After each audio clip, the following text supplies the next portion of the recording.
Bianca Henin, rebonsoir. Rebonsoir. Voilà quelques questions d'actualité pour commencer. On a entendu dans ce journal, en ouverture, le boycott de l'Union calédonienne pour le prochain comité des signataires. Votre réaction à cette décision de l'UC ? Alors comme ça, un petit peu à froid, moi ça ne m'étonne pas, je crois que l'UC c'est le parti politique des boycotts. Ils ont boycotté le gouvernement en 2008 pour faire tomber le gouvernement. Ils ont boycotté le recensement à une époque. Ils boycottent le comité des signataires parce qu'aujourd'hui on voit bien qu'il y a une espèce de surenchère concernant le gel du corps électoral et qu'à force de supprimer et d'exclure des gens, ils seront forcément majoritaires au niveau du vote référendaire pour l'indépendance. Plus on enlèvera des non-indépendantistes, forcément, eux, ils seront majoritaires. Mais la mise en cause de l'État par l'UC, qu'est-ce que vous en pensez ? Je crois que l'État, oui, elle a toute sa responsabilité. Parce que moi, je reste quand même persuadée que le corps électoral qui a été mentionné, il y a deux choses importantes. Depuis 1999 à aujourd'hui... Il y a le corps citoyen, il y a le corps de sortie. D'accord, il y a deux corps, oui, bien sûr. Mais depuis 1999, on l'a toujours expliqué comme ça, nous, qu'il fallait tant d'années pour les provinciales et que le premier référendum, il fallait avoir au moins les 20 ans. Donc là, nous, on a été clairs. Ça veut dire que le Front National était le seul parti à avoir compris l'écriture, écrite le texte de l'accord de Nouméa, mais je crois qu'il y a quand même une espèce de manipulation des mots qui ont fait qu'on a amené les Calédoniens de droite non indépendantistes à voter pour cet accord et on a expliqué le contraire aux indépendantistes. Donc tout le monde a été d'accord pour le voter à 72%. Aujourd'hui, moi je dis que le Front National, il représente les 28% qui n'ont pas voté l'accord de Nouméa. Et si on devait le revoter aujourd'hui, on aurait quelques surprises concernant ça. Vous nous dites ce soir qu'il y a eu un double langage. Il y a un double langage, mais ça a été une manipulation des mots. Ça a été fait parce que, on voit que depuis 2005, les indépendantistes ont contesté. Ils ont eu raison devant la révision constitutionnelle en 2007 pour le corps électoral qui a été figé. Alors on continue à se battre sur les plateaux de télévision aux élections. Tout ceci est ridicule pour nous. Nous, on avait expliqué comment que ça devait se finir. Alors, que la veille, ça serait l'indépendance. Et aujourd'hui, on y est. Alors, on est dans la semaine du comité des signataires. 24 participants, les signataires, les parlementaires, les présidents des institutions et des groupes politiques, pas le Front National. Alors nous avons demandé, j'ai envoyé un écrit pour qu'on puisse participer, parce qu'encore une fois, on représente ceux qui n'ont pas accepté l'accord de Nouméa, c'est 21 000 personnes. Donc moi j'aurais aimé qu'on puisse y être, au moins pour les dernières années, parce qu'il y a des points importants, en plus du corps électoral, dont vous venez de parler, notamment les transferts de compétences, puisqu'il y a 4 grands points, et notamment les transferts de compétences, et l'article 27. Sur cette question-là, qu'est-ce que vous dites, vous, au Front National ? Mais l'article 27, encore une fois, l'écriture, l'article 27 pourrait être transféré, alors que tous les autres transferts, le mot était beaucoup plus clair. Pourquoi l'article 27 on a mentionné qu'il pourrait. Alors, je le dis toujours, l'accord de Nouméa, c'est quelque chose qui a été magnifiquement écrit pour tromper tout le monde. Et aujourd'hui, on voit que l'UMP n'a pas voulu rencontrer la mission Krishnath-Merle, alors que c'était ceux qui ont été ensemble pour signer et amener les Calédoniens à voter. Mais sur cette question-là, ça a été fermement précisé par Pierre Frogier sur, effectivement, cette double interprétation sur le corps électoral glissant et figé. Mais il n'y a que Pierre Frogier et l'UMP qui, à l'époque, ont toujours dénoncé en disant « nous, c'est pas ce qu'on voulait ». Oui, mais le Front National disait bien à l'époque « attention, le corps électoral, il va être figé et on sera de moins en moins à pouvoir voter ». On reprenait tout ce qui a été écrit par le Front National. On a dénoncé 22 communiqués à l'époque concernant le corps électoral.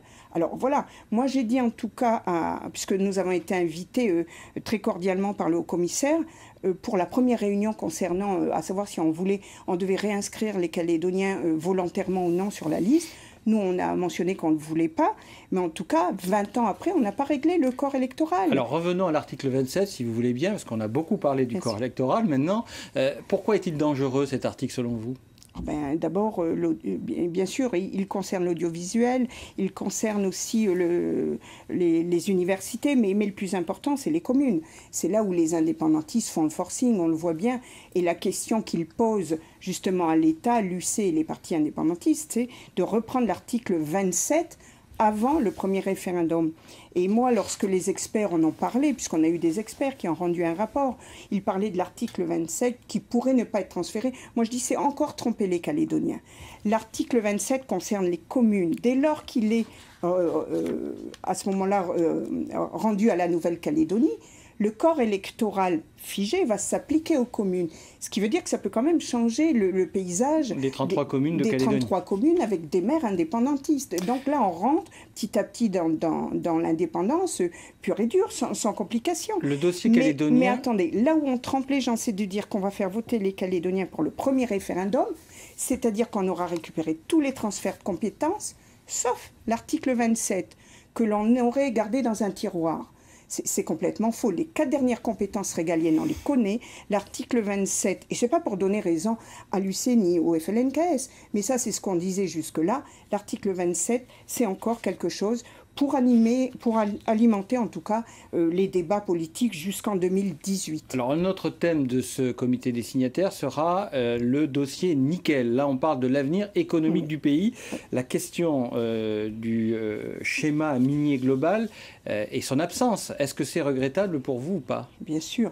On en parlait déjà en 2008-2009 du schéma minier. Il faut s'interroger parce que ce fameux schéma minier, d'abord, il faut l'expliquer aux Calédoniens ce que c'est exactement. Parce que le nickel, c'est ce qui est profondément les racines de la Nouvelle-Calédonie et des Calédoniens.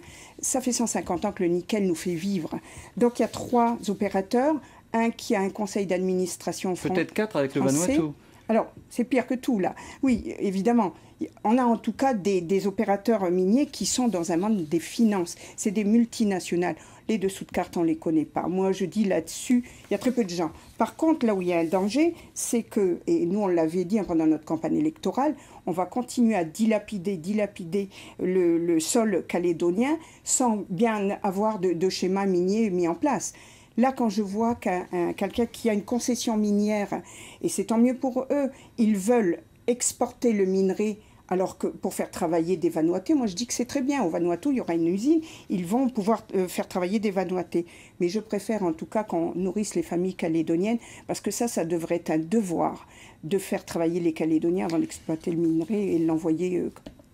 Sur le plan social en Calédonie, nos confrères des Nouvelles-Calédoniennes nous parlaient d'un sentiment d'insécurité samedi, parlant de Saint-Louis et notamment d'autres échauffourées. Comment est-ce que vous voyez la question sécuritaire en Calédonie? Il y a aussi la question des armes à feu.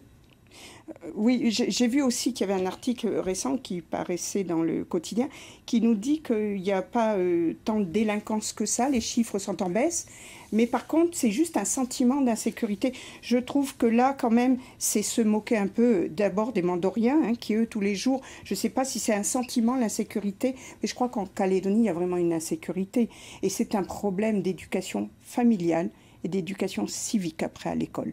Parce qu'il faut voir comment vivent aujourd'hui les familles entre toute la délinquance, qu'elle soit au volant, que la délinquance, que ce soit à l'école, que ce soit les abus d'alcool, de cannabis. Il n'y a pas trop d'armes à feu selon vous? Tout ça c'est mêlé. Et puis évidemment les armes à feu, puisque au départ les armes à feu, ça avait été remis en place pour pouvoir éradiquer les serfs sur tout le pays où ça a causé des dégâts immenses. Et puis on s'aperçoit qu'aujourd'hui on a vendu des armes à des gens qui n'ont pas de propriété. Alors on en vient à votre positionnement politique. Vous, le Front National, c'est un parti qui existe depuis 1984-85, ADG, Roger Galliot, François Néo-Héré, puis après Guy Georges et vous en 2008. On va dire qu'il y a eu une période prospère. Aujourd'hui vous avez beaucoup moins d'électeurs. À quoi vous l'attribuez ? Alors, je crois que les électeurs, le nombre d'électeurs a beaucoup augmenté.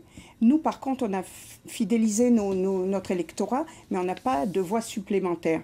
C'est un petit peu dommage. Est-ce que le Front National fait peur ou comment vous expliquez cette désaffection? Non, je crois... Mais non, puisqu'on n'a pas changé de nombre d'électeurs. C'est le corps votant, en fait, qui est bien... plus important.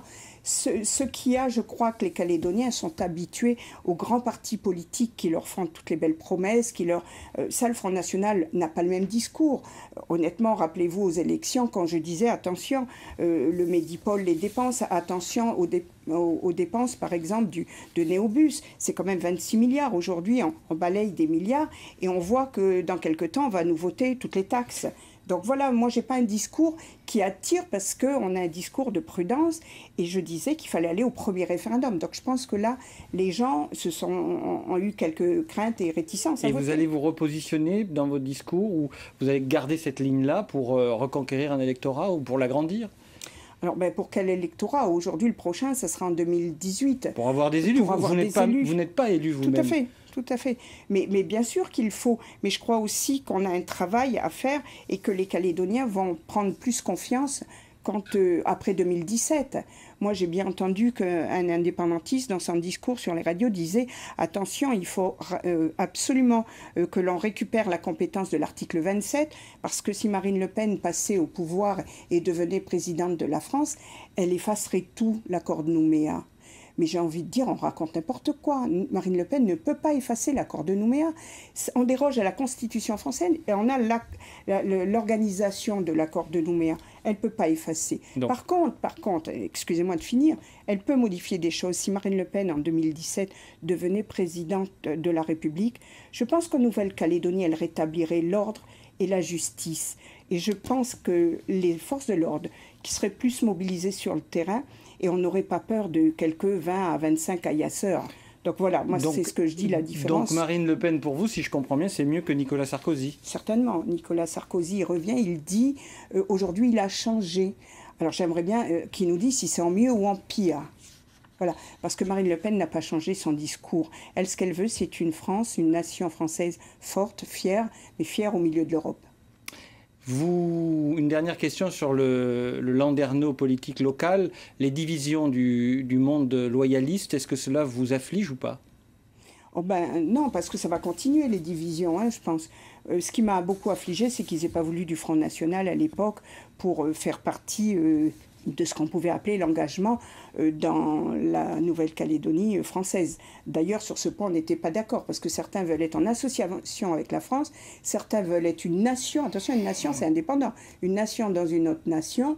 Et les derniers, maintenant, c'est une fédération. Eh bien, le Front National voulait que la Calédonie reste française, tout simplement. Merci beaucoup, Bianca Henin, pour être venue dans cette émission et avoir accepté notre invitation.